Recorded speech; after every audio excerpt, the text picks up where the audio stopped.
Hello दोस्तों, स्वागत है आप सभी का अनअकैडमी यूपीएससी डिकोड के इस प्लेटफॉर्म पर।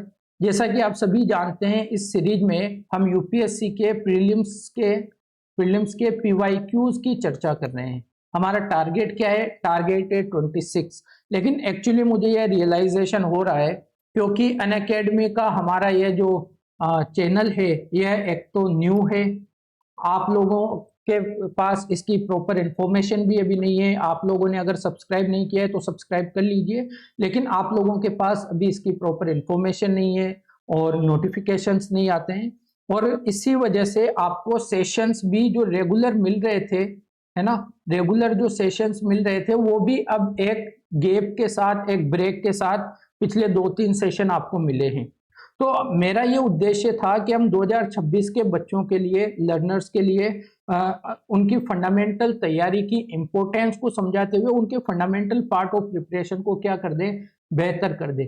तो अगर आप 2026 की तैयारी कर रहे हैं और अगर आपको लगता है कि यह सेशंस आपके लिए इंपॉर्टेंट है, तो आप इसे जरूर कंटिन्यू कीजिए। लेकिन अगर आप 2026 से ज्यादा 2026 के बाद, जैसे 2027 और 27 के बाद के एग्जाम्स के लिए आप प्रिपेयर कर रहे हैं, तो फिर ये सेशंस, जो भी ये पूरी सीरीज है, हमारा पूरा टारगेट है 2015 से लेकर 2025 के क्वेश्चंस हम आपसे प्रॉपर इसी वे में डिस्कस करेंगे। और जब 2026 का प्रीलिम्स हो जाएगा उसको भी लेकर आएंगे, जब 27 का हो जाएगा उसको भी लेकर आएंगे, और इसी तरह से पीवाईक्यू का ये सफर हम कंटिन्यू रखेंगे।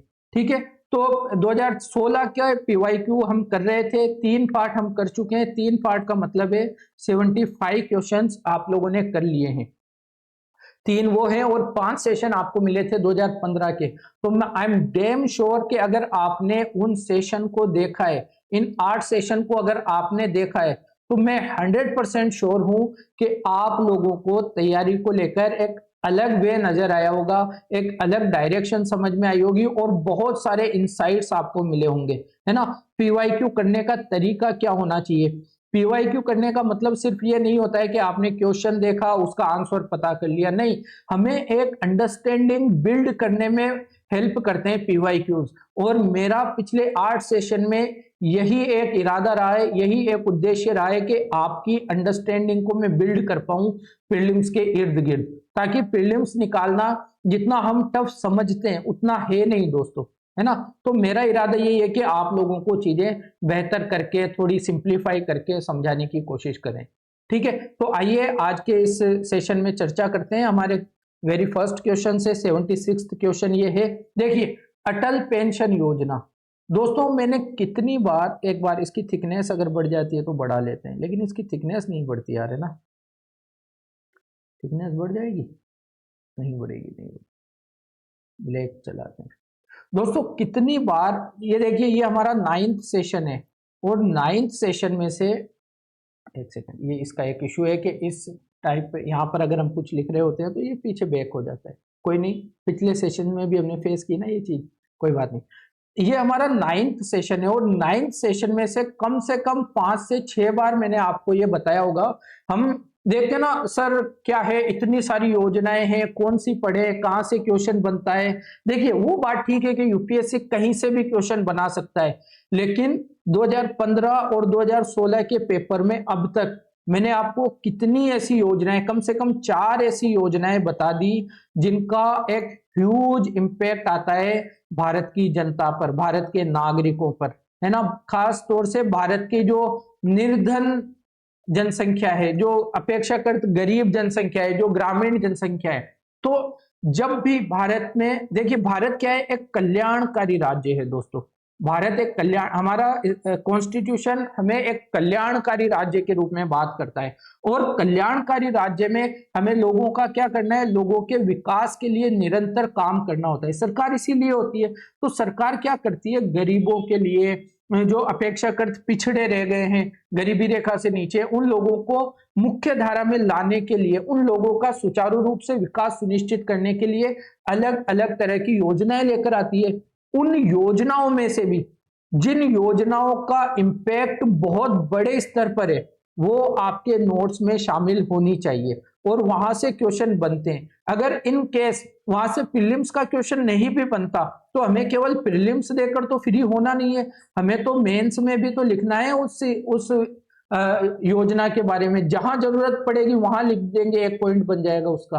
तो इन योजनाओं के बारे में आपको पता होना चाहिए। अटल पेंशन योजना एक ऐसी योजना जो असंगठित क्षेत्र के लोग, असंगठित क्षेत्र के लोग वो जो अपनी मजदूरी करते हैं, दैनिक मजदूरी करते हैं और अपना जीवन यापन कर रहे हैं। अब सोचो, जो लोग डेली कमा रहा है, डेली खर्च कर रहा है, वह व्यक्ति जब 60 साल की उम्र तक पहुंचेगा तो उसके पास आर्थिक संसाधन कहां से आएंगे, है ना। तो उसको ध्यान में रखते हुए सरकार ने एक योजना शुरू की थी, अटल पेंशन योजना। तो आइए इसको फटाफट देख लेते हैं। यह एक न्यूनतम गारंटिड पेंशन योजना है जो मुख्य रूप से असंगठित क्षेत्र के मजदूरों को लक्ष्य बनाती है। बिल्कुल ठीक है। परिवार का केवल एक ही व्यक्ति इस योजना में शामिल हो सकता है। तो देखिए, इस तरह की बात इस योजना में नहीं थी। ये बहुत इंपॉर्टेंट योजना है और ये अगर आपके नोट्स में नहीं है, जब हम 2016 की बात करें और ऐसी योजना आपके नोट्स में नहीं है, तो आपकी तैयारी बिल्कुल मुकम्मल नहीं हो सकती, है ना। तो एक तरह से आप कह सकते हैं कि ये क्वेश्चन बहुत टफ नहीं है। तो कोई भी व्यक्ति जो किसी भी पेंशन की योजना के साथ में जुड़ा हुआ नहीं है, वह अटल पेंशन योजना में शामिल हो सकता है। परिवार के सदस्यों से कोई ज्यादा लेना देना उसका है नहीं। अभिदाता जो इस योजना से जुड़ता है, जिसे आप सब्सक्राइबर कहते हैं, सब्सक्राइबर से याद आया, अगर आपने सब्सक्राइब नहीं किया है तो कर लो यार, किसका इंतजार कर रहे हो। इस चैनल पर आपको ऐसी ऐसी चीजें मिलने वाली है। और मेरा नाम शकील अहमद है।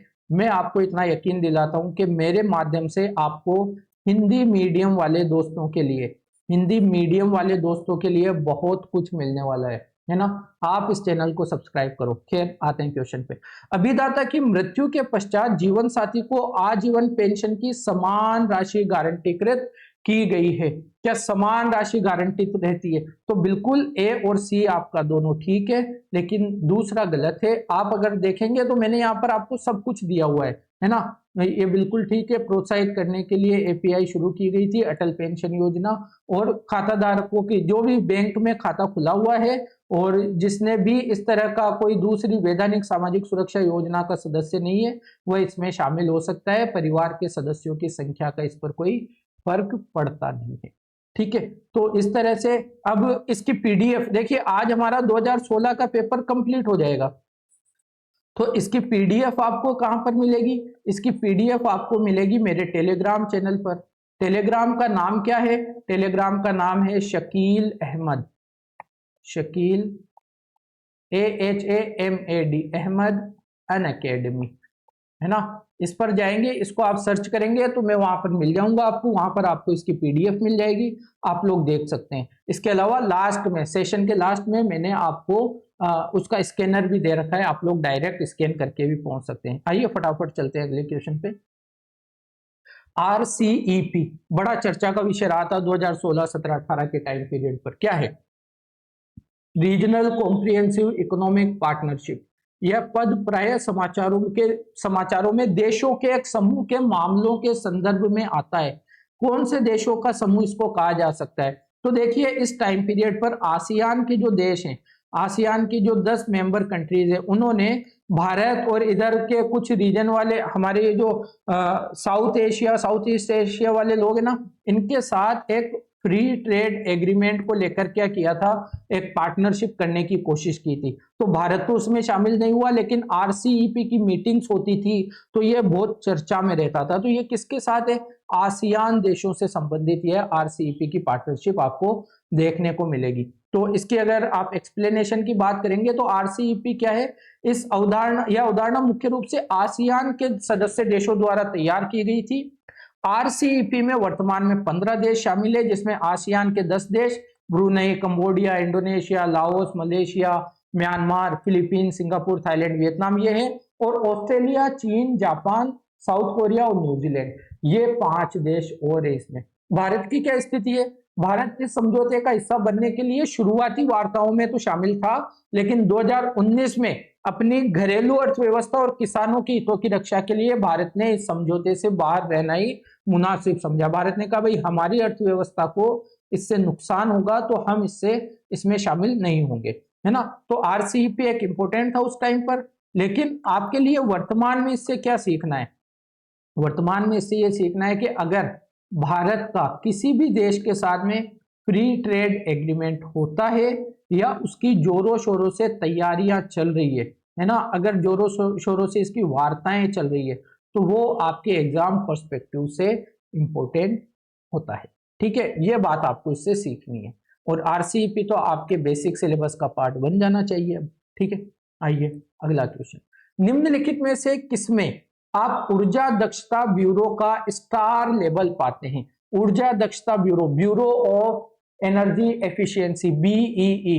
अब ये तो आपको पता होगा, आप कोई भी जब इलेक्ट्रिक उपकरण खरीदते हैं, है ना, बिजली से चलने वाला, विद्युत से चलने वाला उपकरण खरीदते हैं, तो उस पर आपको कुछ स्टार रेटिंग बनी हुई मिलती है, कुछ स्टार रेटिंग। और वो स्टार रेटिंग का मतलब है कि ये आपको कितनी बिजली खर्च करने में और कितनी बचाने में मदद करेगा। जितने ज्यादा स्टार्स होंगे मतलब वो उतना एनर्जी एफिशिएंट होगा, जितने कम स्टार्स मतलब वो उतनी ज्यादा बिजली खर्च करेगा। तो बीईई आपको छत के सीलिंग फैंस जो होते हैं हमारे, उनमें भी देखने को मिलता है। इलेक्ट्रिक गीजर जो होते हैं, जो हम बाथरूम में लगाते हैं, किचन में लगाते हैं, उन गीजर्स पर भी देखने को मिलता है। और जो ट्यूबलाइट्स होती है ना, ट्यूबलाइट्स जो होती है, अब देखिए नाम क्या लिखा है, नलिका रूप प्रतिदीप्ति लेप। तो जो ट्यूबलाइट्स होती है उन पर भी जब आप आजकल खरीदते हैं तो उन पर भी स्टार्स लेबलिंग आपको देखने को मिलती है इस उस टाइम पीरियड के हिसाब से। और अभी भी इसको एक इजी क्वेश्चन कहा जा सकता है ना, करंट ओरिएंटेड भी कहा जा सकता है, लेकिन एक इजी क्वेश्चन वैसे भी है क्योंकि ऊर्जा दक्षता ब्यूरो ने जब ये स्टार लेबलिंग शुरू की थी तो ये सारी चीजें चर्चा में थी, तो आपको इसके बारे में पता होना ही चाहिए था। या आप देखेंगे 2006 में जो इक्विपमेंट्स हैं, अप्लायंसेज हैं, उनके लिए मानक और लेबलिंग कार्यक्रम को शुरू किया गया था, है ना। ऊर्जा की बचत इसका उद्देश्य था और इस बचत के बारे में ग्राहकों को विकल्प प्रदान करना, सूचना देना कि भाई इस तरह से आपका। अब देखिए ऊर्जा बचेगी, ऊर्जा बचेगी तो सीधा सा मतलब है कि ग्राहक का क्या बचेगा, पैसा बचेगा, क्योंकि उसका बिल, बिजली का बिल क्या आएगा, कम आएगा, सीधी सी बात है यार, है ना। तो इस तरह से आपने उनको देखा था और इन सारी चीजों में ये आप लिखा हुआ है। मैं कह रहा हूँ इसकी पीडीएफ आपको टेलीग्राम पे मिल जाएगी आज के सेशन के 1 घंटे के बाद। ठीक है, तो आप इसको वहां से डाउनलोड करके एक्सप्लेनेशन को और डीप में पढ़ सकते हैं, अपने नोट्स में इनको ऐड कर सकते हैं जो आपको जरूरी लगे। बाकी जितना समझने की बात है, जितना समझाने की बात है, वो मैं बैठा हूं यहाँ पे, आपको समझ के लेवल पर कोई भी डाउट नहीं रहेगा। ओके, आइए। अंतरराष्ट्रीय ताप नाभिकीय प्रायोगिक reactor, international thermonuclear experimental reactor, एक रिएक्टर है, एक संयंत्र है। और क्या है, फ्रांस के अंदर, फ्रांस में यह संयंत्र है। और इसमें देखिए सूरज में जो ऊर्जा है ना, सूर्य की ऊर्जा, सूर्य की ऊर्जा विद्युत संलयन, विद्युत संलयन या परमाणु संलयन, सॉरी, नाभिकीय संलयन, संलयन और विखंडन, दो चीजें होती है। सूरज की जो ऊर्जा बनती है ना, वो हीलियम के हाइड्रोजन के संलयन से बनती है। दो हाइड्रोजन के अणु मिलते हैं, हीलियम बनाते हैं, एनर्जी क्रिएट करते हैं। लेकिन पृथ्वी पर अभी तक हम जो विद्युत ऊर्जा बना रहे हैं या जो नाभिकीय ऊर्जा बना रहे हैं, वो अभी विखंडन से बना रहे हैं, है ना, फ्यूजन से बना रहे हैं, फिजन से नहीं बना रहे। तो फ्यूजन से बना रहे हैं तो क्या होता है, एक अणु होता है, एक अणु दो में टूटता है, फिर ये दोनों फिर से दो में अलग अलग टूटते हैं, ये चार में टूटते हैं। तो इससे क्या होता है, इनकी एनर्जी जैसे जैसे ये साइकिल चलती रहती है, कंपेरेटिवली इनकी एनर्जी थोड़ी थोड़ी क्या होती रहती है, कम होती रहती है। ये तरीका है ना। एटॉमिक बम भी जो होते हैं वो भी इसी प्रोसेस पे काम करते हैं। लेकिन फ्रांस में 2017 के टाइम पर इस तरह का एक प्रयोग शुरू किया गया था कुछ देशों के साथ मिलकर, जिसमें जिस तरह से सूरज में अब क्या होगा, दो अणु मिलकर एक अणु, एक बड़ा अणु बनाएंगे और उससे क्या होगा, एनर्जी बनेगी, ऊर्जा बनेगी। फिर से दो बड़े अणु मिलकर एक तीसरा और बड़ा अणु बनाएंगे, उससे और ज्यादा एनर्जी क्रिएट होगी। तो जहां पर विखंडन में आप देखते हैं एनर्जी एक प्रोसेस के साथ में क्या होती है, कम होती जाती है। यहाँ पर आप देखेंगे एनर्जी का लेवल बढ़ता चला जाएगा। तो ये एक ऐसा प्रयोग है, जितना ईंधन आप इसमें डालते हो ना, जितना ईंधन आप उसमें डालते हो उससे कई गुना ज्यादा ऊर्जा का निर्माण आप कर सकते हो, है ना। तो ये सूरज के जैसी प्रक्रिया है। तो यह पहली बार शुरू किया गया था विश्व में कहीं पर, और ये कहां पर किया गया था? ये फ्रांस में किया गया था। 5 देश इसमें शामिल थे। अभी चर्चा करते हैं। अगर आप इसके उत्तर की बात करोगे तो यह विद्युत उत्पादन के लिए संलयन, अच्छा फिजन होता है, विखंडन मैंने उल्टा बोल दिया था ना, ध्यान रखिएगा। संलयन यानी फ्यूज हो रहे, दोनों एक साथ जुड़ रहे हैं, संलयन रिएक्टरों का निर्माण कर सकता है। विद्युत उत्पादन करने के लिए हम कोशिश कर रहे हैं कि संलयन वाले रिएक्टर्स भी अब बनाए जा सके, ताकि उनसे जितना हम ईंधन डालेंगे उससे भी ज्यादा, उससे कई गुना ज्यादा एनर्जी हम प्रोड्यूस कर पाएंगे।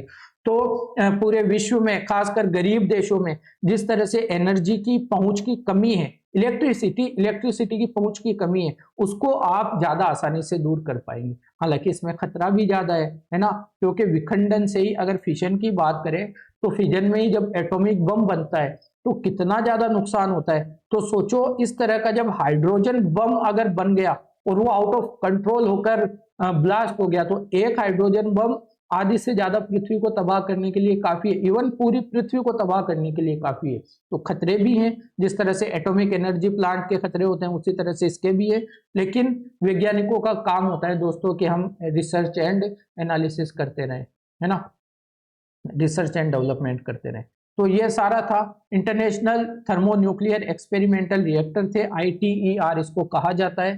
ठीक है, क्या काम है? यह डोनट के आकार का टोकामैक उपकरण है जो संलयन ऊर्जा, है ना, उत्पन्न करने के लिए चुंबकीय परिरोध, मैग्नेटिक रेजिस्टेंस का परीक्षण करेगा। यह विश्व का सबसे बड़ा संलयन उपकरण होगा और ऐसा पहला उपकरण होगा जो संलयन अभिक्रिया प्रारंभ करने के लिए आवश्यक ऊष्मा से, देखिए अभिक्रिया प्रारंभ करने के लिए जितनी ऊष्मा आवश्यक है उससे अधिक ऊष्मा यह उत्पन्न करेगा।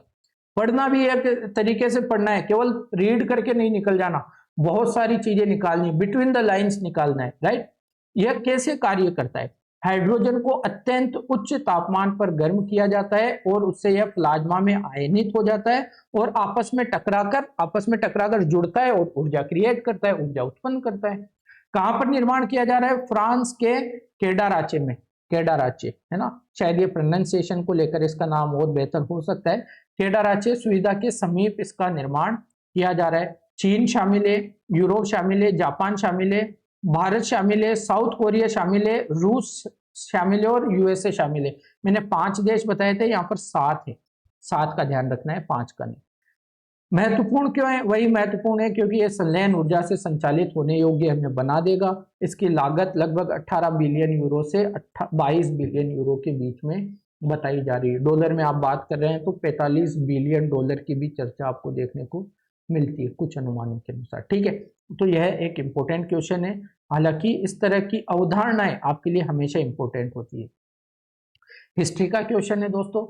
एरीपत्ती ऐसी भूमि जिससे मिलने वाला राजस्व अलग से ग्राम जलाशय के लिए रख रखाव के लिए निर्धारित कर दिया जाता था, है ना। जैसे गांव में कोई बड़े से तालाब बनवाए गए और उन तालाब की अब देख रेख करनी है, तो कुछ भूमि, कुछ क्षेत्र निर्धारित कर दिए जाते थे कि भाई यहाँ से जो भी पैसा आएगा ना उसको केवल कहाँ खर्च करेंगे?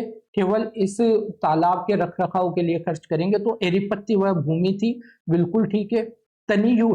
तनियूर एक अकेले ब्राह्मण अथवा एक ब्राह्मण समूह को दान में दिए गए ग्राम थे। ग्राम एक तरह से ठीक है, लेकिन तनियूर थोड़ी प्रशासनिक संरचना के अंतर्गत आने वाली एक इकाई थी जिसमें वाकई में ब्राह्मणों को दान दिया जाता था। कई बार यह मंदिरों से भी संबंधित होती थी और है ना, लोगों के उस तरह से कर मुक्त भूमि भी होती थी। तो ये है, तो इसको पूरी तरह से केवल अकेले ब्राह्मण या ब्राह्मणों के समूह के बारे में आप नहीं कह सकते, और भी प्रयोजनों से हो सकती थी, मंदिरों से भी संबद्ध हो सकती थी। कुल मिलाकर कर मुक्त भूमि होती थी, लेकिन इसे आप प्रशासनिक संरचना की भी एक इकाई मान लेते थे, क्योंकि यह एक तरह से बड़ी, अपेक्षाकृत बड़े गांव होते थे। वर्तमान में या उस टाइम पर जो गांवों की परिभाषा में जितने क्षेत्र आते थे उनसे अपेक्षाकृत ये क्षेत्र बड़े हुआ करते थे। तो तनियूर को आप इसमें सुमेलन नहीं मानेंगे। और घटिका ऐसी स्कूलें थी, ऐसे विद्यालय थे जो मंदिरों के साथ संबद्ध थे और मंदिर जिनका संचालन करते थे। तो पहला और तीसरा इसका ठीक है। मैं आपको अभी एक्सप्लेनेशन दिखाता हूं, आपको ज्यादा क्लियर होगा। तनियूर चोल प्रशासनिक प्रभाग के अंतर्गत एक बड़ा गांव, अपेक्षाकृत बड़ा गांव था और यह नाडु से स्वतंत्र होता था, है ना। वे अवस्थित थे तथा वे नाडु के क्षेत्राधिकार से स्वतंत्र थे। कई कृषि गांवों का विलय, कृषि के कई सारे गांवों का विलय करके एक तनियूर बना दिया जाता था। कभी कभी तनियूर को मंदिरों के दिन भी रखा जाता था। मूल पारुसई नामक निकाय प्रशासनिक कार्यों के लिए उत्तरदायी था। मूल पारुसई नामक निकाय इसके प्रशासनिक कार्य करता था, किसी ब्राह्मण को यह उस तरह से नहीं दिए जाते थे। ब्रह्मदेव क्या होता है? ब्रह्मदेव होता है राजाओं द्वारा ब्राह्मणों को उपहार में दी गई भूमि, है ना। तो दूसरा ठीक नहीं था। बाकी एरिपत्थी और घटिका के बारे में हमने बिल्कुल ठीक पढ़ा, आप इसको पढ़ेंगे और एक्सप्लेन आप इसे कर पाएंगे। इरिच इरुबु भी इसको एरिपत्थी को कहा जाता था, ये ध्यान रखिएगा, है ना। एक ग्राम समिति होती थी इरीवरिया पेरुमकाल, ये ग्राम समिति होती थी जो इसकी क्या करती थी? देखरेख करती थी और जलाशय समिति के श्रेष्ठ जनों से मिलकर बनी होती थी। ये तालाब के रखरखाव के लिए इन भूमियों की देखरेख करते थे, ठीक है। तो ये सारी बातें हैं, आइए आगे चलते हैं। ये चोल शिलालेखों के अंतर्गत कुछ भूमियों के प्रकार हैं जो आप पढ़ सकते हैं, देख सकते हैं। वेलान वगई है, ब्रह्मदेव की हमने बात कर ली। शाल भोग है, विद्यालय के रखरखाव के लिए भूमि जैसे रख दी जाती थी, जैसे जलाशय के लिए रख दी गई थी एरिपत्थी, वैसे ही जो भूमि विद्यालयों की देखरेख के लिए अलग से रख दी जाती थी, भाई इसका राजस्व जब आएगा तो विद्यालयों का रखरखाव करेंगे, वो हो गई शाल भोग, है ना।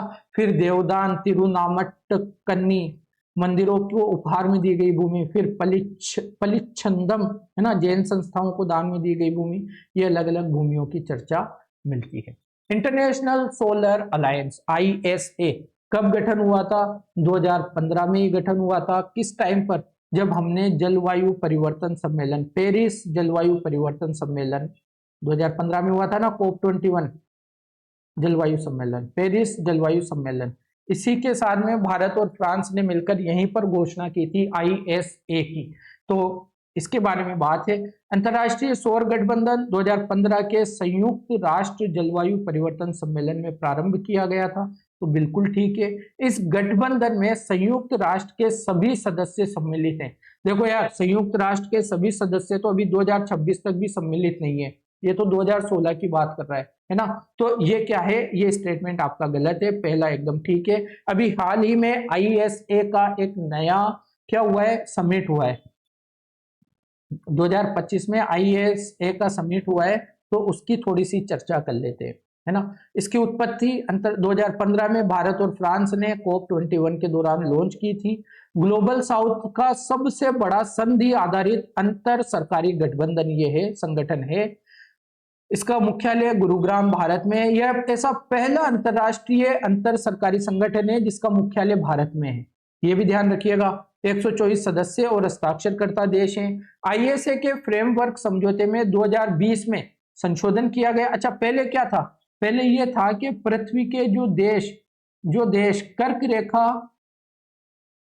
और मकर रेखा के बीच में उपस्थित है ना, यहाँ पर उन देशों को ISA में शामिल किया जाएगा। लेकिन 2020 में इसको संशोधन किया गया और उसने कहा कि हम पूरे विश्व में कहीं का भी देश हो, हम पूरे विश्व का कोई भी देश इसका क्या बन सकता है? सदस्य बन सकता है, ठीक है। समुदायों तक स्वच्छ, विश्वसनीय और किफायती ऊर्जा पहुंचाना इसका उद्देश्य है। सतत विकास को बढ़ावा देना है और जीवन की गुणवत्ता में सुधार करना है ना। प्रौद्योगिकी और वित्त पोषण लागत को कम करते हुए 2030 तक सौर ऊर्जा में $1 ट्रिलियन का निवेश प्राप्त करना इसका क्या है? मिशन है। यह चाहता है कि हम सौर ऊर्जा में लगभग $1 ट्रिलियन का क्या करें? निवेश प्राप्त करें 2030 तक। ध्यान रखना, ऐसे टारगेट्स पूछे जाते हैं एग्जाम में। कुछ पहले solar X, startup challenge, star C पहल, global solar facility, one sun, one world, one grid आदि इसकी कुछ पहले हैं। इस जो सम्मेलन यहाँ पर हुआ 2025 का, है ना, वह उसके अंदर क्या क्या कुछ इंपॉर्टेंट चीजें हुई। सनराइज एक पहल शुरू की गई। सनराइज का मतलब क्या हो गया? Solar upcycling network for recycling, innovation and stakeholder engagement, है ना। इसका शुभारंभ किया गया। इसे सोलर पैनल, उपकरणों आदि से संबंधित अपशिष्ट की रिसाइकलिंग करने, हरित रोजगार सृजित करने और चक्रीय अर्थव्यवस्था को बढ़ावा देने के लिए एक वैश्विक पहल के रूप में शुरू किया गया है।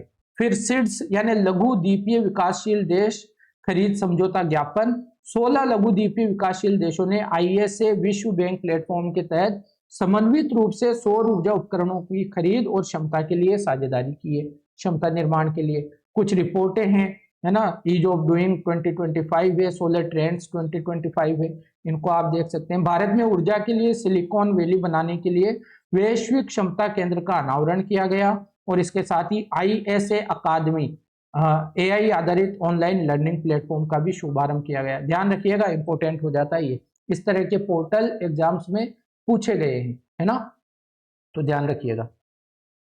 अगला क्वेश्चन, अजान की आवाज आ रही है क्या?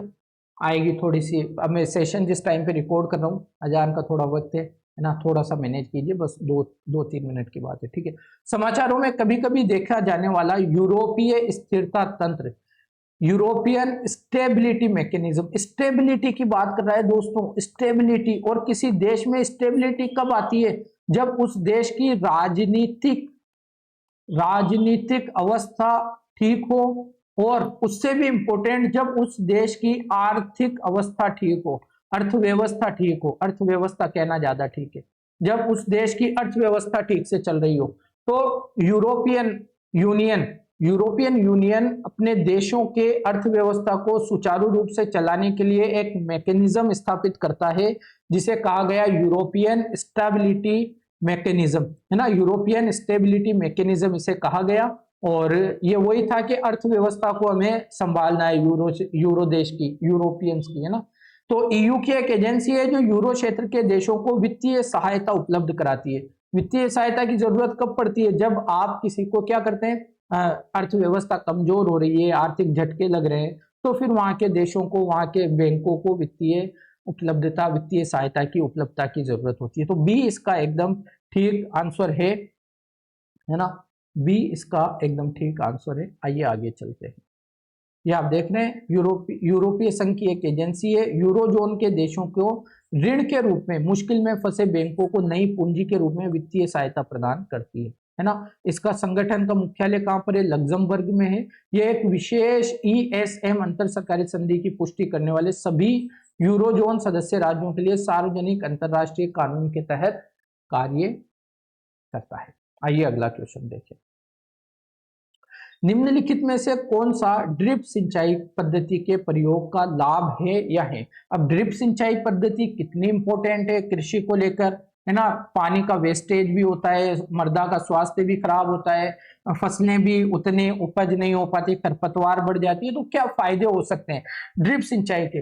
देखिए, ड्रिप सिंचाई के फायदे, खरपतवार में कमी होती है क्योंकि आप बूंद बूंद पानी डालते हो, तो वो पानी ज्यादातर आपकी फसल के लिए यूज होता है, और जहां पर फसल नहीं है वहां पर पानी कम पहुंचता है, अपेक्षाकृत खरपतवार क्या होती है, कम होती है। मृदा लवणता में कमी होती है क्या? अगर कम पानी डालोगे तो मृदा लवणता, पहली बात तो देखिए, मृदा लवणता में कमी की बात यहां पर नहीं आती, क्योंकि लवणता एक तो मृदा का तत्व है, मृदा की विशेषता होगी, है ना, किसी क्षेत्र विशेष में पाई जाएगी या नहीं लवणता, एक तो उसका मुद्दा है। प्लस जब आप एक क्षेत्र पर, एक जगह पर बार बार पानी डालेंगे तो वहां पर भी लवणता का थोड़ा बहुत इश्यू तो आपको देखने को मिलेगा, थोड़ा बहुत इश्यू तो देखने को मिलेगा। तो जनरली यह ड्रिप सिंचाई व्यवस्था की एक क्या है, कमी है, एक सीमा है ना, एक हानि है, एक नुकसान है कि इससे लवणता आपको मिट्टी में देखने को मिलती है। तो लवणता यहाँ पर इसका लाभ नहीं है बल्कि इसकी सीमा है। अपर्दन में कमी, बिल्कुल, जब आप एक साथ पानी बहाओगे मिट्टी में तो पानी के साथ तो मिट्टी भी चली जाएगी, लेकिन आप बूंद बूंद पानी डालोगे तो मिट्टी वहीं पर जमी रहेगी, मिट्टी वहीं पर आपको क्या मिलेगी, स्थिर मिलेगी, उसका अपर्दन, उसका कटाव नहीं होगा, है ना। तो मृदा अपर्दन में कमी आपको जरूर देखने को मिलती है। तो इसका आंसर क्या हुआ? अब देखो, तीनों तो आंसर है ही नहीं, 1, 2 और 3 अगर हम लगाए भी तो इसमें तो ऑप्शन ही नहीं है 1, 2, 3 का, तो है ना। तो बिल्कुल, क्योंकि 2 आपका सही नहीं है, तीसरा आपका सही है, पहला भी आपका सही है, तो 1 और 3 इसका सही उत्तर है। यहाँ पर आप देख सकते हैं ड्रिप सिंचाई के लाभ क्या है, खरपतवारों में कमी होती है, मृदा का कटाव नहीं होता। और ड्रिप सिंचाई की हानियां क्या है? हानियां है लवणता के खतरे। देखिए, ठीक है, तो आप इन सभी को पढ़ेंगे, मेंस में भी काम आएगा, प्रीलिम्स में भी शायद दोबारा काम आ जाए, इंपॉर्टेंट है। अगला क्वेश्चन, कभी कभी समाचारों में दिखने वाला डिजी लॉकर, अब डिजी लॉकर से आप लोग अवेयर ना हो आज की तारीख में, ये बात मैं नहीं मान सकता। डिजी लॉकर क्या है? डिजिटल इंडिया प्रोग्राम के अंतर्गत सरकार द्वारा दिया जाने वाला एक डिजिटल लॉकर सिस्टम है। बस आपको कहाँ ध्यान देना है कि क्या ये डिजिटल इंडिया प्रोग्राम के अंतर्गत है क्या? तो बिल्कुल डिजिटल इंडिया प्रोग्राम लॉन्च किया गया था नरेंद्र मोदी जी के द्वारा जब आए थे सत्ता में, है ना। और ये क्या है? ये आपके ई दस्तावेजों तक पहुंच को संभव बनाता है, चाहे भौतिक रूप से आपकी उपस्थिति कहीं भी हो। इसीलिए तो इंपॉर्टेंट है ये, कहीं भी हो, दस्तावेज साथ नहीं है, लेकिन अगर डिजी लॉकर पे दस्तावेज अपलोड किए हुए हैं तो कहीं से भी एक्सेस कर सकते हैं। तो दोनों ही स्टेटमेंट आपके क्या है, ठीक है। देखिए, जहां जिस क्वेश्चन में ज्यादा समय देना जरूरी नहीं है, जो एकदम बेसिक क्वेश्चन है, वहां केवल अंडरस्टैंडिंग लेके निकल जाएंगे। जहां बताना जरूरी है वहां चाहे आधा घंटा लेना पड़े, 20 मिनट लेना पड़े, वहां लेंगे, है ना। यही अप्रोच है हमारी, यही रहनी चाहिए, पढ़ने का सही तरीका यही है, ठीक है। तो आगे बढ़ते हैं। ये हमारा 11वां क्वेश्चन है, 75 से शुरू किया था, 10 हो गए, 25 हमें करने, ये 11वां क्वेश्चन है। देखिए, हाल ही में, जब ये हाल ही में आता है तो हाल ही का मतलब क्या है? 2016 है यार, ध्यान रखना। हाल ही में निम्नलिखित नदियों में से किनको जोड़ने का कार्य किया गया? देखिए, हालांकि यह नदी जोड़ो परियोजना के अंतर्गत नहीं आता, नदी जोड़ो परियोजना के अंतर्गत, क्योंकि यह एक छोटा काम था। और नदी जोड़ो परियोजना भारत की एक महत्वाकांक्षी परियोजना है, महत्वाकांक्षी परियोजना। इसमें क्या है? इसमें उन नदियों को जोड़ने का है जिनमें कुछ नदियां हैं जिनमें पानी ज्यादा होता है, कुछ नदियां जनरली सूखी रह जाती है। तो क्यों ना उन दोनों को जोड़कर बैलेंस कर दिया जाए, हर क्षेत्र में पानी समान रूप से पहुंचे। हालांकि बहुत बड़ी परियोजना है, पर्यावरण की दृष्टि से कभी कभी नुकसानदायक भी फील होता है, लेकिन अगर इस तरह का काम हो जाए तो आपके साथ क्या होगा? आपके क्षेत्रों में कहीं ना कहीं खुशहाली की लहर जरूर आएगी कुछ समय के लिए, क्योंकि सभी को इक्वल पानी मिलना शुरू होगा, सभी जगहों पर खेती होना शुरू होगी, सभी जगह के लोगों को प्रॉपर जीवन संसाधन मिलने शुरू होंगे, तो वो भी ठीक है। लेकिन भारत की परियोजनाएं टाइम से पूरी होती कहाँ है? अभी तो केन बेतवा लिंक जो चल रहा है, केन बेतवा लिंक, उसी पे काम चल रहा है ना। इसी तरह की एक परियोजना आंध्र प्रदेश में थी, गोदावरी और कृष्णा को लेकर, इनको जोड़ने को लेकर काम किया गया था, है ना। तो ये काम हो चुका है। तो वहां की परियोजना ये थी गोदावरी और कृष्णा, 2016 में। लेकिन भारत के जो नेशनल लेवल पर हमने ये नदी जोड़ो परियोजना शुरू किया था, इसमें लगभग 30 प्लस प्रोजेक्ट्स प्रस्तावित हैं। भाई हमें इन इन नदियों को जोड़ना है, 30 से ज्यादा प्रोजेक्ट्स हैं, लेकिन हम बहुत ज्यादा काम उस क्षेत्र में अभी तक कर नहीं पाए, ये ध्यान रखिएगा। नदी जोड़ो परियोजना, ठीक है, ये आंध्र प्रदेश की थी। बाकी नदी जोड़ो परियोजना को एक बार आप सर्च करके पढ़ लेंगे तो हो जाएगा, ठीक है। हमारे देश के शहरों में वायु गुणवत्ता सूचकांक का परिकलन करने में साधारणतया निम्नलिखित वायुमंडलीय गैसों में से किन पर विचार किया जाता है? देखिए, हमारे देश में एक चलता है air quality index, air quality index, और इनमें कुछ 8 प्रदूषकों को मापा जाता है, लगभग 8 प्रदूषकों को मापा जाता है, जिनमें PM 2.5 होता है, PM 10 होता है, कार्बन डाइऑक्साइड नहीं होती, कार्बन मोनोऑक्साइड होती है, नाइट्रोजन डाइऑक्साइड होती है, सल्फर डाइऑक्साइड होती है ना, मीथेन भी नहीं होती। तो पहला और 5वां जब आप हटाते हैं तो आपके पास क्या बचता है? दूसरा, तीसरा और चौथा बचता है। 86 आग के लिए आपके पास विकल्प बी आपका सही उत्तर हो जाता है। मैं आपको इसका पूरा एक्सप्लेनेशन लेकर आया हूँ।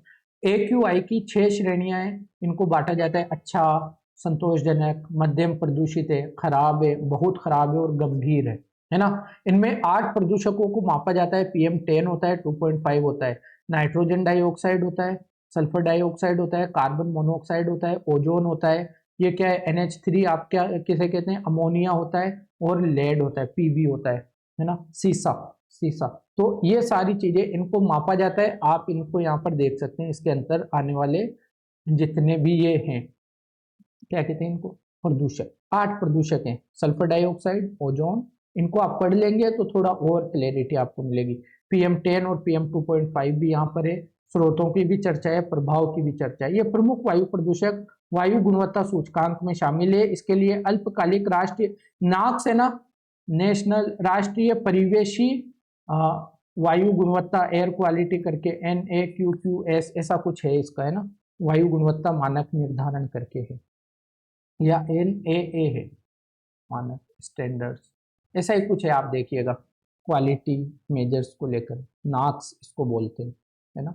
तो ये है, इसके लिए AQI के लिए स्टैंडर्ड्स बनाए गए हैं भाई, किस किस प्रदूषक को मापा जाएगा, तो ये नाक्स के अंतर्गत मापा जाता है ना। आप लोग इसको देख लीजिएगा।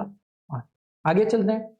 भारत द्वारा प्रमोचित का मतलब होता है लॉन्च्ड, हमने जो लॉन्च किया है 2017-16 में खगोलीय वेधशाला एस्ट्रोसेट एक वेधशाला हमने लॉन्च की है। उसके संदर्भ में कुछ कथन है जो आपको देखने हैं।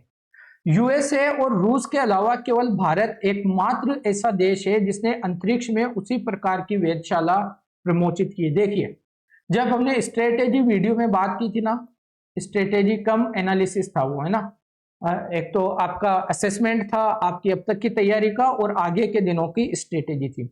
तो मैंने आपको बताया था कि जब हम टेक्नोलॉजी वाले फील्ड की सेक्ट की बात करते हैं, टेक्नोलॉजी वाले सब्जेक्ट की बात करते हैं, तो आपको स्पेस टेक्नोलॉजी से बहुत सारे क्वेश्चन देखने को मिलते हैं, प्लस बायोटेक्नोलॉजी से बहुत सारे क्वेश्चन देखने को मिलते हैं।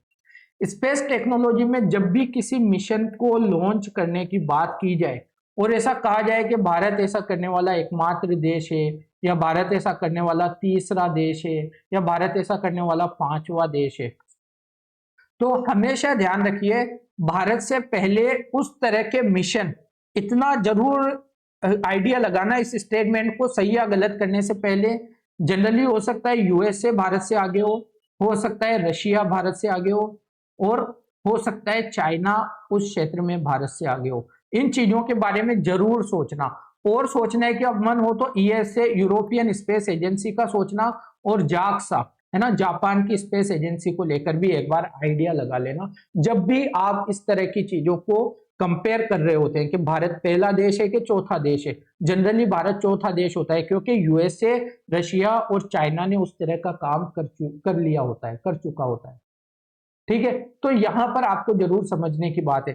तो यहां पर भी उसी तरह से रुककर सोचना है, यूएसए, रूस, और यहाँ पे चाइना तो नहीं है लेकिन जापान था जिसने इस तरह की वेधशाला को लॉन्च कर दिया था, है ना, लॉन्च कर दिया था। और अगर आप बात करें एस्ट्रोसेट के बारे में, तो 2000 किलोग्राम का एक उपग्रह है जो पृथ्वी की सतह के 1650 किलोमीटर कक्षा में स्थापित है। तो दोनों डाटा यूपीएससी ने गलत किए यहाँ पर। ये लगभग 1500 केजी के आसपास का उपग्रह था, है ना, एक उपग्रह था, और ये पृथ्वी की 650 किलोमीटर ऊपर अर्थ ऑर्बिट में, मिडिल अर्थ ऑर्बिट में ये आपको देखने को मिलता है। तो पहला भी गलत हुआ और दूसरा भी गलत हुआ। ये टोटली करंट ओरिएंटेड क्वेश्चन है। मैं बस आपको एक आइडिया दे रहा हूं कि इस तरह के क्वेश्चन जब आए ना, तो इन चीजों पर फोकस्ड रहना है ना, कि भारत पहला देश है, दूसरा देश है, या चौथा देश है, या 5वां देश है, इन चीजों पर फोकस्ड रहना है ऐसे क्वेश्चन जब। बाकी ये करंट ओरिएंटेड क्वेश्चन है, इस पर ज्यादा बात की नहीं जा सकती। एस्ट्रोसेट के ऊपर बात की जा सकती है, लेकिन जिस तरह की स्टेटमेंट है उनकी मैं बात कर रहा हूं, है ना, करंट ओरिएंटेड।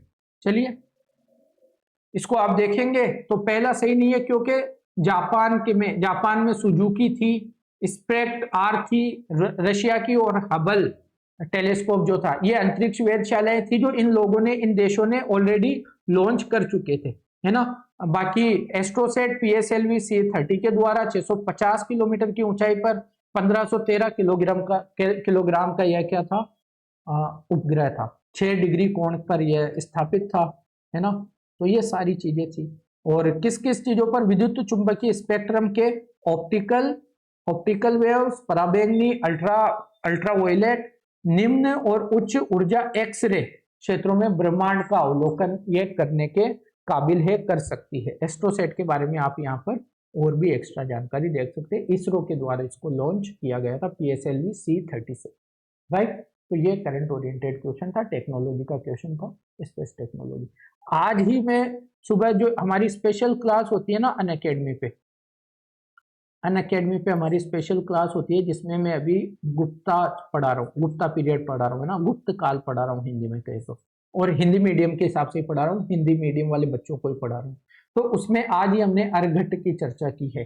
अर्घट क्या था, अर्गट भूमि की सिंचाई के लिए प्रयुक्त होने वाला जल चक्र था, वाटर व्हील था, है ना। तो अर्गट आज ही पढ़ाए। अगर आप लोग चाहे तो आप अनअकैडमी के प्लेटफॉर्म पर स्पेशल क्लास का मतलब है फ्री ऑफ कॉस्ट जो क्लासें होती है, उसमें आपको किसी भी तरह का कोई सब्सक्रिप्शन प्लान लेने की जरूरत नहीं होती। कोई भी सब्सक्रिप्शन आपको लेने की जरूरत नहीं है, बस आप अनअकैडमी को डाउनलोड कीजिए। आप अगर मेरा नाम सर्च करेंगे SHAKIL Shakil AHAMAD Shakil Ahmad search करेंगे तो मेरी प्रोफाइल आपको आ जाएगी। वहां पर आपको ये हिस्ट्री की सारी क्लासेस मिल जाएगी, है ना। और हिस्ट्री के साथ साथ में वहां पर आपको MCQs भी करवा रहा हूँ। फिलहाल मॉडर्न हिस्ट्री वहां पर चल रही है MCQs में, लेकिन 2026 के प्रीलिम्स को ध्यान में रखते हुए हम दूसरे सब्जेक्ट भी इस पे शुरू करने वाले हैं, है ना। तो MCQs भी वहां पे चल रही है, अगर आप लोग चाहे तो वहां पर जाकर क्लासेस देख सकते हैं। चलिए बात पे बात आ गई तो कह दी, ठीक है। अर्गट के बारे में ये सारी बातें मैंने आपको इजी वे में बता दिया, जितना ज्यादा पढ़ेंगे उतना ठीक है। इसको पढ़ लीजिएगा। कहाँ से पढ़ेंगे? टेलीग्राम से, टेलीग्राम से, राइट, टेलीग्राम। ओके, चलिए नेक्स्ट क्वेश्चन है हमारा, भारत के सांस्कृतिक इतिहास के संदर्भ में इतिवृत्त, इतिवृत्त वही होते हैं जो राजवंशों के इतिहास होते हैं, शासकों के इतिहास होते हैं। इतिवृत्त राजवंशीय इतिहासों और वीर गाथाओं को कंठस्थ करना निम्नलिखित में से किसका व्यवसाय था? ऐसे भी लोग थे जो राजवंशों का इतिहास कंठस्थ कर लेते थे, याद कर लेते थे, तो यह किसका व्यवसाय था? तो देखिए श्रमण के बारे में और परिव्राजक के बारे में हम पिछली क्लासेस में चर्चा कर चुके हैं। श्रमण और परिव्राजक को अगर आसान भाषा में कहे तो आप साधु कह सकते हैं, या भिक्षुक जीवन व्यतीत करने वाले धार्मिक व्यक्ति कह सकते हैं, है ना।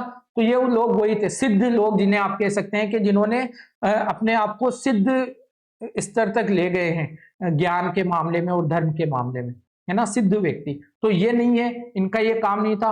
अग्रहारिक वे लोग होते थे जिन्हें कर मुक्त भूमि प्रदान की जाती थी, कर मुक्त भूमि प्रदान की जाती थी। तो एक ही व्यक्ति बचते हैं, मागध। मागध को यह काम था कि वह राजवंशों के इतिहास को कंठस्थ करते थे और फिर अलग अलग ओकेजन्स पर सुनाया करते थे, उनको इनाम मिलता था, है ना। इसी वजह से वो राजाओं के करीब भी होते थे, निकट होते थे, क्योंकि वो उनकी प्रशंसा में कहानियां सुनाते थे, एक तरह से आप कह सकते हैं, ठीक है। आइए ये आप देख सकते हैं, गुप्त काल के दौरान इतिवृत्तों, राजवंशी इतिहासों और वीर गाथाओं को कंठस्थ करना एक अलग समूह के लोगों, उन्हें सूत भी होते थे और मागध भी होते थे। तो सूत और मागधों का यह काम था कि वो ऐसे काम करते थे। बाकी आप देख सकते हैं, कुछ भी नहीं है, आप पढ़ लीजिएगा, आपको चीजें समझ आ जाएगी। हाँ, ये भी एक करंट ओरिएंटेड क्वेश्चन है। हाल ही में मतलब 10 साल पहले की बात कर रहा है, पेपर कब का है? 2016 का।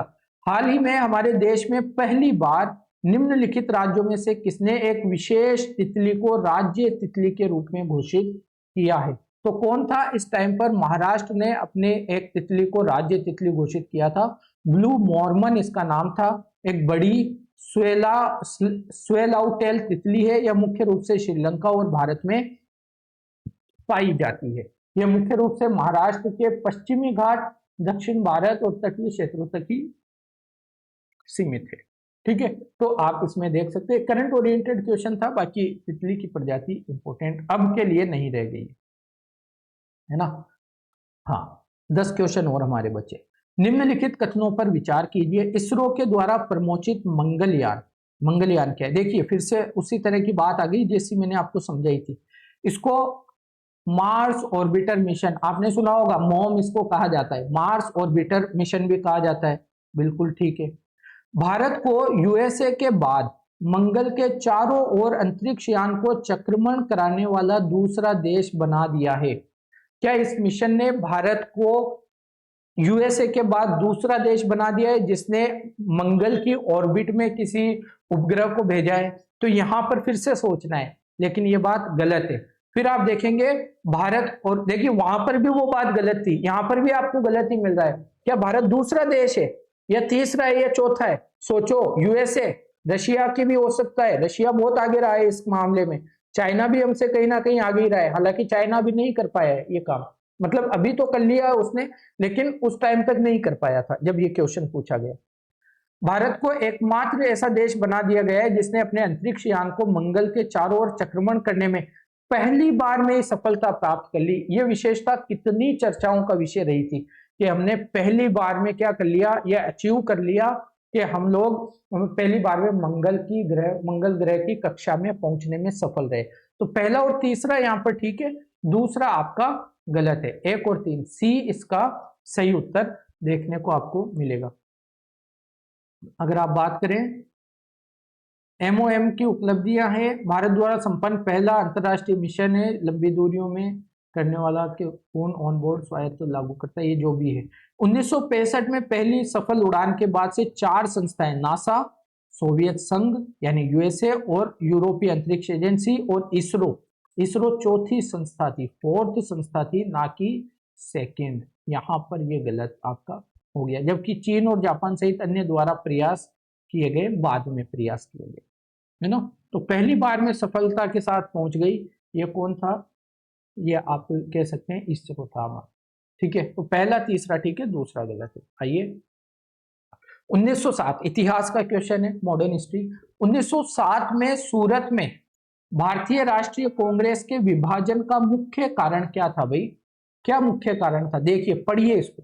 लॉर्ड मिंटो द्वारा भारतीय राजनीति में सांप्रदायिकता का प्रवेश कराना। Lord Minto, Morley Minto reforms क्या 1907 में आया था, ये तो 1909 में आया था, है ना। अंग्रेजी सरकार के साथ नरमपंथियों की वार्ता करने की क्षमता के बारे में चरमपंथियों में विश्वास का अभाव, बिल्कुल यही बात ठीक थी। क्या हुआ था, अंग्रेजी सरकार से वार्ता करनी थी। दल कौन से थे, नरम दल थे, नरम दल और गरम दल, चरमपंथी और नरमपंथी, है ना। ये कहते थे भाई वही प्रार्थना पत्र संवैधानिक तरीका वैसे अपनाएंगे। ये लोग कहते थे यार तुमसे ना हो पाएगा, तुम लोग नहीं कर पाओगे इसमें, है ना, ये चीजें काम ही नहीं देगी, हमें तो आंदोलन करना चाहिए, हमें तो हो सकता है तो लड़ाई झगड़ा करना चाहिए, सशस्त्र आंदोलन कर देना चाहिए। लेकिन नरम दल वाले नहीं मानते थे। तो गरम दल वालों को लगता था कि यार ये लोग वार्ता अंग्रेजों के साथ नहीं कर पाएंगे वार्ता हमारे लिए। तो उसी अविश्वास के कारण फिर क्या हुआ, मुद्दा उठा 1907 में सूरत के अधिवेशन में, और नरम दल और गरम दल अलग हो गए, कांग्रेस का विभाजन हो गया, कांग्रेस स्प्लिट, है ना। तो बी इसका सही उत्तर है। बाकी सी में मुस्लिम लीग की स्थापना से इस तरह का कोई फर्क नहीं पड़ा। फिर बाद में मुस्लिम लीग ने कांग्रेस के साथ मिलकर काम भी किया। फिर आजादी के समय दोनों एक तरह से दोनों एक तरह से क्या हो गए, शत्रु भी हो गए, शत्रु नहीं भी माने तो भी एक दूसरे के अपोजिट राजनीतिक प्रतिक्रिया वाले संगठन हो गए। भारतीय राष्ट्रीय कांग्रेस का अध्यक्ष निर्वाचित हो सकने में अरविंद घोष की असमर्थता, तो ऐसी असमर्थता वाली भी बात नहीं थी। मेन मुद्दा यही था कि अंग्रेजों के साथ नरमपंथियों पर उन्होंने विश्वास खो दिया था, चरमपंथियों ने। बी इसका एकदम सही उत्तर है ना। गरमपंथियों का नेतृत्व कौन कर रहा था, तिलक कर रहे थे, लाजपत राय कर रहे थे, अरविंदो घोष कर रहे थे। नरमपंथियों में गोपाल कृष्ण गोखले, फिरोज शाह मेहता, सुरेंद्र नाथ बनर्जी थे। 1916 में फिर क्या हुआ था, इनका वापस ये एकजुट हो गए थे, है ना। तो सूरत विभाजन के बारे में बात है। Cripps Mission, Sir Stafford Cripps की योजना में यह परिकल्पना की गई थी कि द्वितीय विश्व युद्ध के बाद जब 1942 में स्टेफर्ड क्रिप्स की अध्यक्षता में क्रिप्स मिशन भेजा गया। तो देखिए ये मिशन क्यों आ रहे थे बार बार, ये मिशन आ रहे थे क्योंकि सेकेंड वर्ल्ड वॉर चल रहा था, और सेकेंड वर्ल्ड वॉर में ये लोग ब्रिटिशर्स चाह रहे थे कि भारतीय सैनिक, भारत की सेना भी क्या करे, हमारी सेना के साथ जाकर सेकेंड वर्ल्ड वॉर में लड़े। हमें पहले विश्व युद्ध में क्या हुआ था, धोखा मिल चुका था। गांधी जी ने सबके साथ में सहयोग करने के लिए आगे बढ़कर ब्रिटिशों का प्रचार प्रसार किया था, हम लोगों ने साथ भी दिया था, लेकिन क्या हुआ, हमें कुछ नहीं मिला, हमें और ज्यादा कंट्रोल करने की कोशिश की गई। तो गांधी जी ने भी फिर क्या कहा कि भाई ऐसे नहीं चलेगा, है ना। गांधी जी ने कहा कि हम आपका सपोर्ट नहीं करेंगे। तो फिर अलग अलग मिशन आ रहे थे। तो क्रिप्स मिशन आया, हम तो कह रहे थे कि हमें पहले आजादी दो, उसके बाद सोचेंगे लड़ाई झगड़े में उतरना है नहीं उतरना। तो ये लोग आ रहे थे, तो किसी ने कुछ कहा, किसी ने कुछ कहा।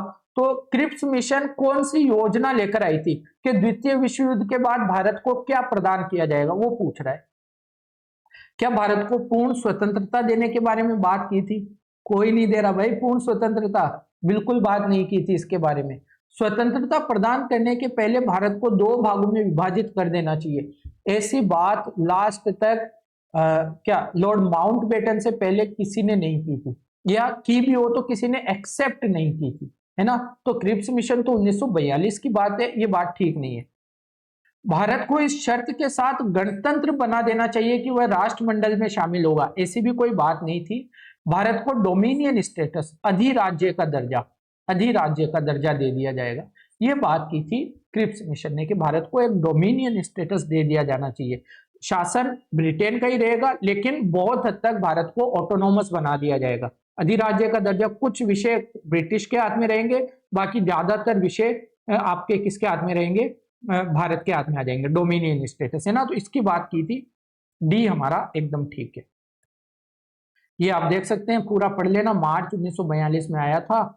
इसका उद्देश्य द्वितीय विश्व युद्ध में ब्रिटिशों के लिए भारतीय समर्थन प्राप्त करना था। इसने कहा था कि डोमिनियन जो राष्ट्रमंडल और संयुक्त राष्ट्र के साथ अपने संबंधों को तय करने के लिए स्वतंत्र होगा। राष्ट्रमंडल की सदस्यता या संयुक्त राष्ट्र की सदस्यता के लिए आपको बाध्य नहीं किया जाएगा, है ना। तो स्वतंत्र होगा। एक नया संविधान बनाने के लिए संविधान सभा के गठन की भी बात थी। कोई भी प्रांत जो संघ में शामिल होने के लिए तैयार नहीं होगा, वह अलग संविधान बना सकता है, अलग संघ बना सकता है, ये बात भी इसने कह दी, है ना। और बाकी अन्य बिंदु भी आप देख सकते हैं। भारत की रक्षा ब्रिटिश हाथों में होगी, सेना वगैरह कौन देखेगा, ब्रिटिश देखेंगे, ये सारी बात। चलिए, ये एक अच्छा क्वेश्चन है। हिस्टोरिकल इंपोर्टेंस के कुछ स्थान दिए हुए हैं और उनको जियोग्राफिकल विशेषता वाले क्षेत्रों के हिसाब से सुमेलित करने का बात की गई है। आप केवल हिस्टोरिकल इन प्लेसेस को गौर से पढ़िए और फिर इधर देखिए क्या आप समझ पाते हैं। बोध गया कहाँ है, गया जी कहाँ है, बिहार।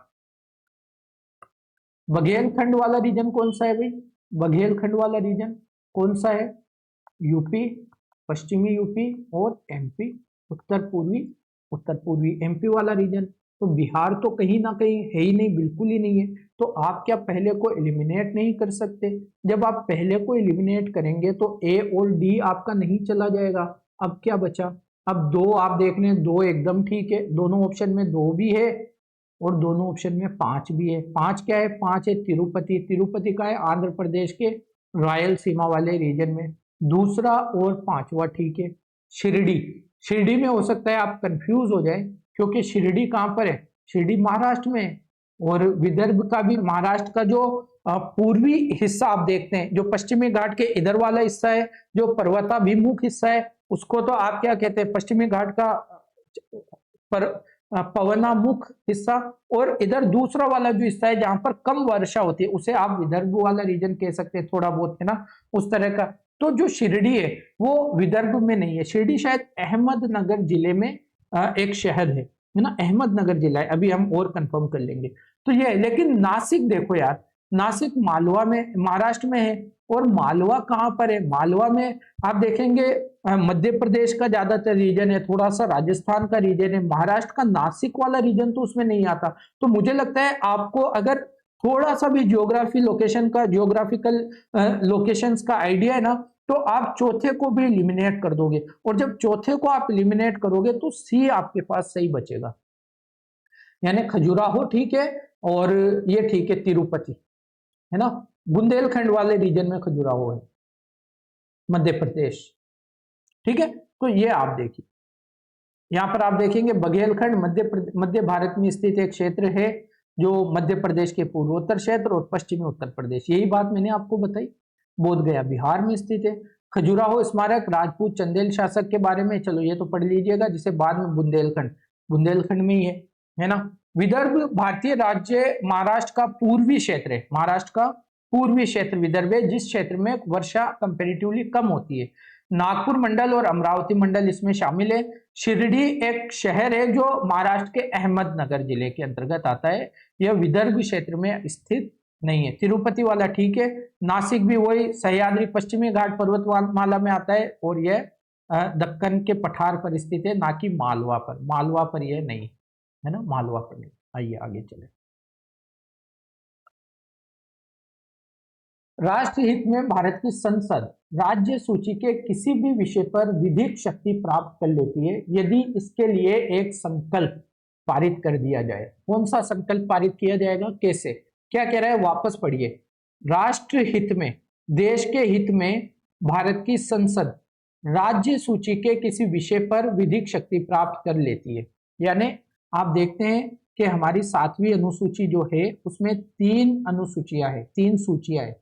एक तो है संघ सूची, एक है राज्य सूची और एक है क्या कहते हैं यार उसको, समवर्ती सूची, कॉन्करेंट लिस्ट, समवर्ती सूची। संघ सूची पर केवल संघ सरकार यानी केवल केंद्र की सरकार या केंद्र की संसद विधायिका क्या बना सकती है, कानून बना सकती है। राज्य सूची पर केवल राज्य की विधायिका कानून बना सकती है और समवर्ती सूची पर दोनों कानून बना सकते हैं, लेकिन अगर दोनों ने कानून बनाया हुआ है सेम विषय पर तो संघ का कानून प्रभावी होगा, ठीक है। लेकिन ऐसी स्थिति कब आती है, जब राज्य सूची के विषय पर संघ की विधायिका भी कानून बनाने की शक्ति प्राप्त कर ले। ऐसी स्थिति कब आती है, तो यहां पर आपको दिया हुआ है ऑप्शन, लोकसभा द्वारा अपनी संपूर्ण सदस्यता के साधारण बहुमत से पारित कर लिया जाए। यह संकल्प लोकसभा द्वारा अपने संपूर्ण सदस्यों के साधारण बहुमत से, लोकसभा द्वारा 2/3 बहुमत से, है ना, संपूर्ण सदस्य संख्या के 2/3 बहुमत से, राज्यसभा द्वारा अपनी संपूर्ण सदस्यता के साधारण बहुमत से और राज्यसभा द्वारा उपस्थित और मत देने वाले सदस्यों के 2/3 से। अब आप देखिए, आपको एक सरल सी बात समझाता हूं। पहले इरेजर लेते हैं, थोड़ा सा साफ करते हैं इनको।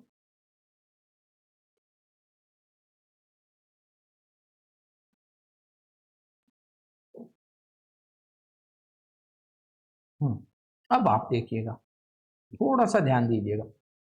जब आप पढ़ते हैं भारत की संसद, यार यहाँ पे पेन कितना अच्छे से चल पाता है मुझसे, लेकिन जब मैं स्पेशल क्लास में पेन चलाता हूँ तो राइटिंग ज्यादा ठीक बैठती नहीं है यार। इसके लिए कुछ समझ नहीं आता। पेन टेप तो मेरे पास वही है, पेन भी वही है, चलाता भी उसी तरह से हूँ, लिखने का तरीका भी वही है, लेकिन वहां पर राइटिंग का थोड़ा मसला हो जाता है। चलिए, भारत की संसद के 3 अंग आपको देखने को मिलते हैं। सबसे पहले आप बात कीजिए राष्ट्रपति की। जनरली आप सबसे लास्ट में पढ़ते हैं, पहले लोकसभा और राज्यसभा पढ़ते हैं, फिर आप देखिए लोकसभा और फिर आप बात कीजिए राज्यसभा की। अब आप समझिए, एक अलग अप्रोच आपको दे रहा हूं दोस्तों, थोड़ा सा ध्यान दीजिएगा, थोड़ा सा बस एक अलग अप्रोच दे रहा हूं, नहीं पढ़ा होगा आपने इस तरह से। अब आप भारत को क्या मानते हैं, भारत को देखिए आप किस तरह से मानते हैं। हमारी संसद क्या करती है, भारत का, भारत के लोगों का रिप्रेजेंटेशन करती है ना, एक देश के तौर पे। तो जब आप संसद के 3 अंग है और ये 3 अंग भारत के 3 अलग अलग धारणाओं का क्या करती है, प्रतिनिधित्व करती है। जब आप भारत को एक देश, एक राष्ट्र के रूप में बात करते हैं, एक इकाई के रूप में बात करते हैं, तो आप बात करते हैं राष्ट्र के रूप में भारत को कौन रिप्रेजेंट करता है, राष्ट्र के रूप में भारत को रिप्रेजेंट करता है राष्ट्रपति, एक राष्ट्र के रूप में, है ना। जब आप पूरी दुनिया में भारत को एक देश के रूप में देखेंगे तो वहां पर आपको कौन रिप्रेजेंट करेगा, प्रधानमंत्री नहीं, आपको रिप्रेजेंट करेगा आपका राष्ट्रपति। अब आप भारत के अंदर आ जाइए। भारत के अंदर आपने भारत को प्रशासनिक दृष्टि से किसमें बांटा है, प्रशासनिक दृष्टि से आपने भारत को बांटा है राज्यों में और केंद्र शासित संघ राज्य क्षेत्रों में। तो संघ राज्य क्षेत्र तो संघ सरकार के द्वारा संचालित होंगे, लेकिन राज्य, तो क्या आपको नहीं लगता कि राज्य भी भारत की एक इकाई है और भारत की संसद में एक अंग ऐसा होना चाहिए जो हमारे राज्यों को रिप्रेजेंट करे, बिल्कुल होना चाहिए। तो राज्यों को रिप्रेजेंट कौन करता है, राज्यसभा, इसलिए इसका नाम क्या है, राज्यसभा है ना। और फिर एक सबसे इंपॉर्टेंट जो लोकतंत्र का आधार है, भारत के लोग, भारत के नागरिक और नागरिकों को रिप्रेजेंट करने वाली संस्था कौन सी है, लोकसभा। इसीलिए तो क्योंकि ये नागरिकों को रिप्रेजेंट करती है और लोकतंत्र का सबसे बड़ा स्तंभ नागरिक होते हैं, तो आप देखते हैं कि सबसे ज्यादा पावर लोकसभा के पास होती है, राज्यसभा से भी ज्यादा, है ना। और राष्ट्रपति तो राष्ट्र के तौर पर एक तरह से आपको रिप्रेजेंट करता ही है। तो अब आप बताओ, जब राज्य सूची के विषय पे कानून बनाया जाएगा तो लोकसभा के द्वारा पारित किया जाएगा संकल्प या राज्यों को रिप्रेजेंट करने वाली राज्यसभा के द्वारा संकल्प पारित किया जाएगा? ऑब्वियस है कि जो राज्यों को रिप्रेजेंट कर रहा है वही तो कहेगा ठीक है हमारी तरफ से कानून बना लो आप, वही कहेगा ना, नागरिक तो नहीं कहेंगे। नागरिकों के लिए कानून की बात आती है तो लोकसभा बनाएगी, है ना। राज्य सूची की बात आती है तो फिर राज्यों को रिप्रेजेंट करने वाली संस्था बताएगी कि ठीक है हमारे लिए आप कानून बना लो। तो दो ऑप्शन तो यहां से आपके एलिमिनेट हो गए। अब बची राज्यसभा, और राज्यसभा अपने उपस्थित और मत देने वाले 2/3 बहुमत से अगर किसी संकल्प को पारित कर दे तो संसद संसद और संसद में क्या आता है, वही लोकसभा, राज्यसभा और फिर राष्ट्रपति उस पर हस्ताक्षर करते हैं। तो भारत की संसद क्या कर सकती है, उस राज्य सूची के विषय पर कानून बना सकती है। डी इसका सही उत्तर है। हो सकता है मैं आपको केवल क्वेश्चन पढ़ के डी बता के भी निकल जाता, आप कहते सर ठीक है, लेकिन मुझे लगता है इस तरह की अंडरस्टैंडिंग जो हम देख रहे हैं ये आपके लिए बहुत ज्यादा इंपॉर्टेंट है। आपको इसमें समझना चाहिए, इसमें उतरना चाहिए, है ना। तो आप इस तरह से भी इसको देखिए। जब हम संसद के 3 अंगों की बात करते हैं तो क्यों करते हैं, क्योंकि एक अंग एक राष्ट्र के तौर पर रिप्रेजेंट करता है, एक अंग राज्यों को रिप्रेजेंट करता है और एक अंग भारत के अभिन्न अंग जिसे आप कह सकते हैं भारत की जनसंख्या, भारत के नागरिकों को रिप्रेजेंट करता है। डी इसका सही उत्तर है। ठीक है, तो ये है। आइए आगे चलते हैं, इसको पढ़ लेंगे आप, आपके समझ आ जाएगा। बाकी मैं आपको समझा चुका हूं, कुछ भी नहीं है। हाल ही में, फिर से हाल ही में का क्या मतलब हो गया, वही करंट का क्वेश्चन है और 2016 का क्वेश्चन है। हाल ही में निम्नलिखित में से किसने एक लंबे नौ संचालन चैनल द्वारा समुद्र से जोड़े जाने के लिए कृत्रिम अंतर्देशीय बंदरगाह के निर्माण की संभावना का पता लगाया है? तो देखिए 2016 की बात है, क्योंकि राजस्थान एक लैंडलॉक्ड स्टेट है ना, राजस्थान के कोई भी तट नहीं लगता, तो राजस्थान ने यह सोचा था कि क्या हम कोई कृत्रिम अंतर्देशीय बंदरगाह बना सकते हैं। 2016 के आसपास की बात है, इसका उत्तर राजस्थान है। हालांकि ये बंदरगाह कभी बना नहीं। आप देखिए 2016 में खबर आई थी कि राजस्थान सरकार ने गुजरात के कच्छ क्षेत्र से लंबी एक नौवहन नहर बनाकर समुद्र से जुड़ने की संभावना का अध्ययन करवाया था। उद्देश्य क्या था, निर्यात और आयात की जो लागतें हैं उसको कम करना, औद्योगिक विकास को बढ़ावा देना और ड्राई पोर्ट को समुद्री संपर्क प्रदान करना। जो ये इनलैंड पोर्ट बनाने वाले थे ड्राई, उसको समुद्री संपर्क प्रदान करना। लेकिन यह विचार फिजिबिलिटी स्टेज पर था, कोई वास्तविक बंदरगाह यहाँ पर बना नहीं। ठीक है, तो करंट ओरिएंटेड क्वेश्चन था। जल्दी से आगे बढ़ जाते हैं। UNFCCC की बैठक हुई 2015 में। 2015 का जो COP21 हुआ था, COP21 अपने आप में बहुत इंपॉर्टेंट ये बैठक थी, बहुत इंपॉर्टेंट समिट था। जलवायु परिवर्तन, पेरिस जलवायु सम्मेलन जो हुआ था, है ना, तो इस पे बहुत ज्यादा क्वेश्चन आपको देखने को मिलते हैं। समझौते पर यूनाइटेड नेशंस के सभी सदस्य देशों ने हस्ताक्षर किए और यह 2017 से लागू हुआ। तो एक तरह से एक फैक्चुअल स्टेटमेंट है, या तो आपको पता होगा या नहीं होगा। तो आप देखेंगे ये क्वेश्चन ही कब से है, ये क्वेश्चन है 2016 का, और ये कह रहा है कि 2017 से लागू हो जाएगा सदस्य देशों ने हस्ताक्षर करके। लेकिन आप देखते हैं ये 2016 में ही लागू हो गया था। हालांकि इसकी टाइमलाइन रखी गई थी 2020 की, लेकिन जितने देशों का समर्थन जरूरी था उतने देशों ने अपना समर्थन दे दिया था और 2016 में लागू हो गया था। पहला गलत है, पहला गलत है, तो पहला यहाँ पे आप एलिमिनेट कर सकते हैं। अब आप देख रहे हैं दूसरा सही है, और दूसरा बिल्कुल इजी है। यह समझौता ग्रीन हाउस गैस के उत्सर्जन को सीमित करने का लक्ष्य रखता है, जिससे इस सदी के अंत तक औसत वैश्विक तापमान की वृद्धि उद्योग पूर्व स्तर यानी प्री इंडस्ट्रियल लेवल से 2 डिग्री सेंटीग्रेड, या कोशिश करेंगे कि 1.5 डिग्री सेंटीग्रेड से भी ज्यादा ना हो पाए, है ना। तो ये इसका उद्देश्य था, बिल्कुल ठीक था, दूसरा ठीक है। और अब देखिए ये कितनी बड़ी आयरनी की बात कर रहा है, जिसे आप एलिमिनेट अगर नहीं कर पाते हैं तो फिर आपकी समझ अभी भी कम है ना।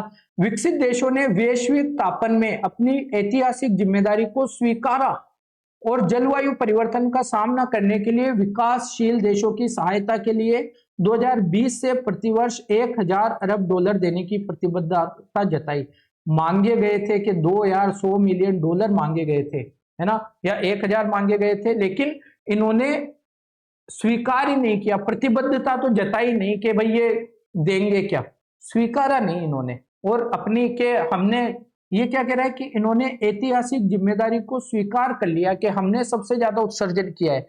कोई भी डेवलप्ड कंट्री अपनी ऐतिहासिक जिम्मेदारी को स्वीकार करने के लिए तैयार नहीं है, तो तीसरा गलत है।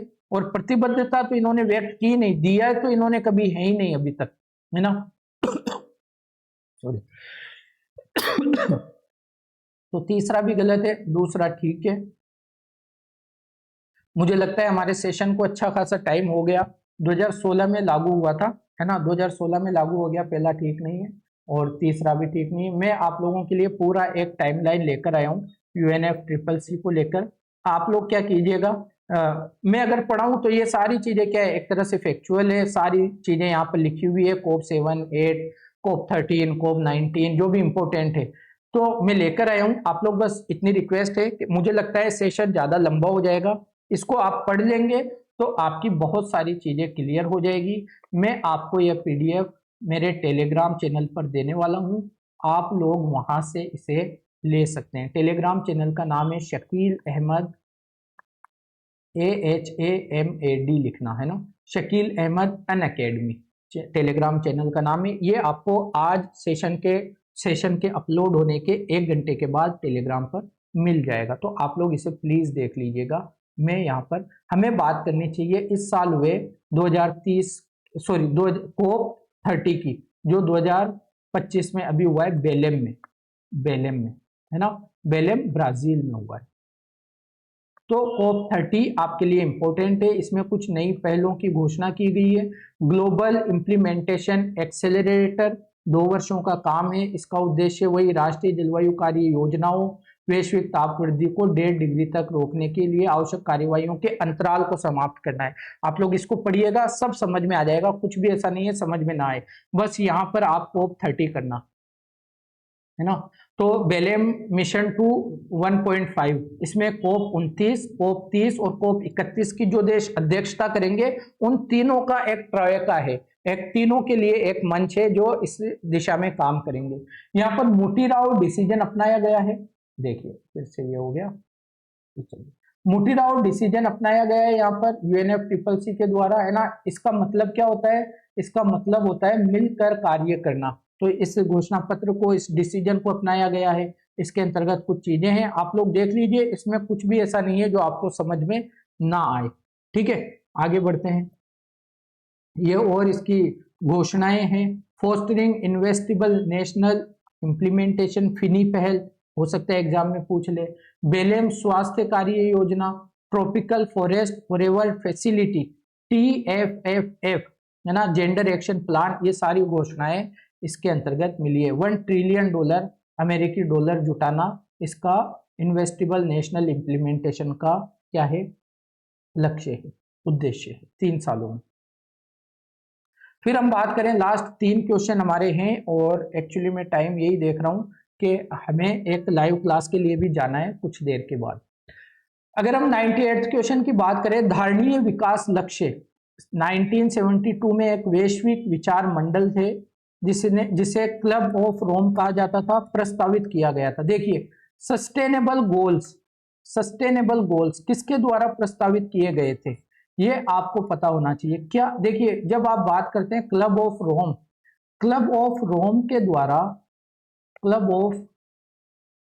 रोम के द्वारा एक किताब लिखी गई थी, लिमिट्स टू ग्रोथ, एक किताब का प्रकाशन किया गया था।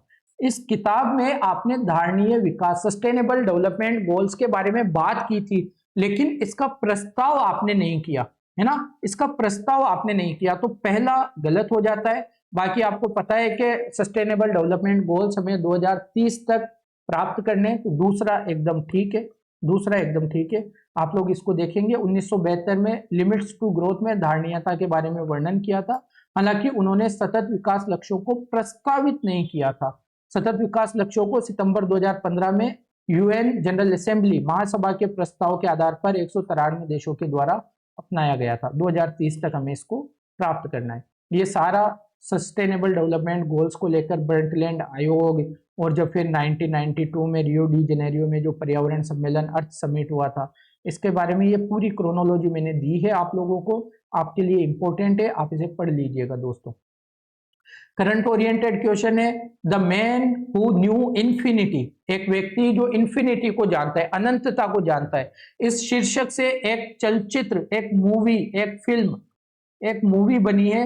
यह किसके जीवन पर आधारित है, किसके जीवन चरित्र पर आधारित है, किसकी बायोपिक है ये? तो ये एस रामानुजन की बायोपिक है। मैथमेटिशियन जो थे हमारे रामानुज, उनको लेकर यह पिक्चर, यह मूवी बनाई गई थी, है ना। The man who knew infinity, A इसका सही उत्तर है। रामानुजन के बारे में है, आप देखेंगे। और 48वां इंडियन इंटरनेशनल फिल्म फेस्टिवल जो होता है, international film festival of India, IFFI, इसकी शुरुआत इसी फिल्म के साथ हुई थी। 2016 की बात कर रहे हैं हम, है ना। तो बहुत पुरानी बात है, लेकिन करंट ओरिएंटेड है, करंट अफेयर्स से यह लिया गया है। ये सारी उन्होंने जो जो थ्योरीज दी थी, जो जो फॉर्मूलाज दिए थे, उनके बारे में आपको मिल जाएगा। लास्ट क्वेश्चन है, किसी भी व्यक्ति के लिए पंचायत का सदस्य बनने के लिए न्यूनतम निर्धारित आयु कितनी है? 25 वर्ष है। क्या ये सही है? जी नहीं, न्यूनतम निर्धारित आयु कितनी है? 21 वर्ष, है ना। हमें पता होना चाहिए, पंचायत हमारे लिए इंपॉर्टेंट टॉपिक है प्रीलिम्स के लिए। तो पहला गलत है। पंचायत के समय पूर्व भंग होने के पश्चात पुनर्गठित पंचायत केवल अवशिष्ट समय के लिए ही जारी रहती है। क्या कह रहा है कि अगर कोई पंचायत 5 साल से पहले, अपने समय से पहले भंग हो गई, तो फिर जो नई पंचायत का चुनाव होगा, नई पंचायत का चुनाव होगा, वह पूरे 5 साल तक नहीं होगा, शेष समय के लिए होगा, शेष समय के लिए। फॉर एग्जाम्पल, पंचायत का चुनाव हुआ था, 2 साल बाद इसको भंग कर दिया गया, अब जो नई बनेगी वो अगले 3 सालों के लिए बनेगी, ना कि 5 सालों के लिए, है ना। लेकिन अगर 4 साल 8 महीने हो गए, अगर इसको बने हुए 4 साल और 8 महीने हो गए, तो अब कितने महीने बचे? 4 महीने बचे। अब भंग हो गई, तो अब जो नई पंचायत आएगी वो पूरे 5 साल के लिए आएगी, शेष समय के लिए नहीं आएगी।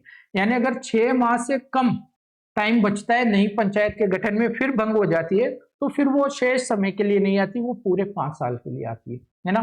तो दूसरा जिस तरह से लिखा हुआ है ठीक है, पहला गलत है। ये इसकी क्या है? 21 वर्ष आयु है।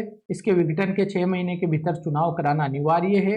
प्रत्येक पंचायत 5 वर्ष की पूर्ण अवधि तक जारी रहती है। हालांकि समय से पहले विघटन के बाद पुनर्गठित पंचायत केवल शेष अवधि के लिए ही कार्यरत रहेगी। लेकिन यदि यह अवधि 6 माह से कम हो तो मध्यावधि चुनाव करवाना अनिवार्य नहीं है, आप पूरे 5 साल के लिए चुनाव करवा सकते हैं। तो आई होप आप लोगों को यह सेशन ठीक लगा होगा। हम थोड़ा सा फास्ट चले, लेकिन जहां पर समझाना जरूरी था वहां पर मैंने समझाया है। मैंने बहुत अच्छे से एक एक क्वेश्चन की एक्सप्लेनेशन, एक एक क्वेश्चन की एक्सप्लेनेशन आपको यहाँ पर दी है।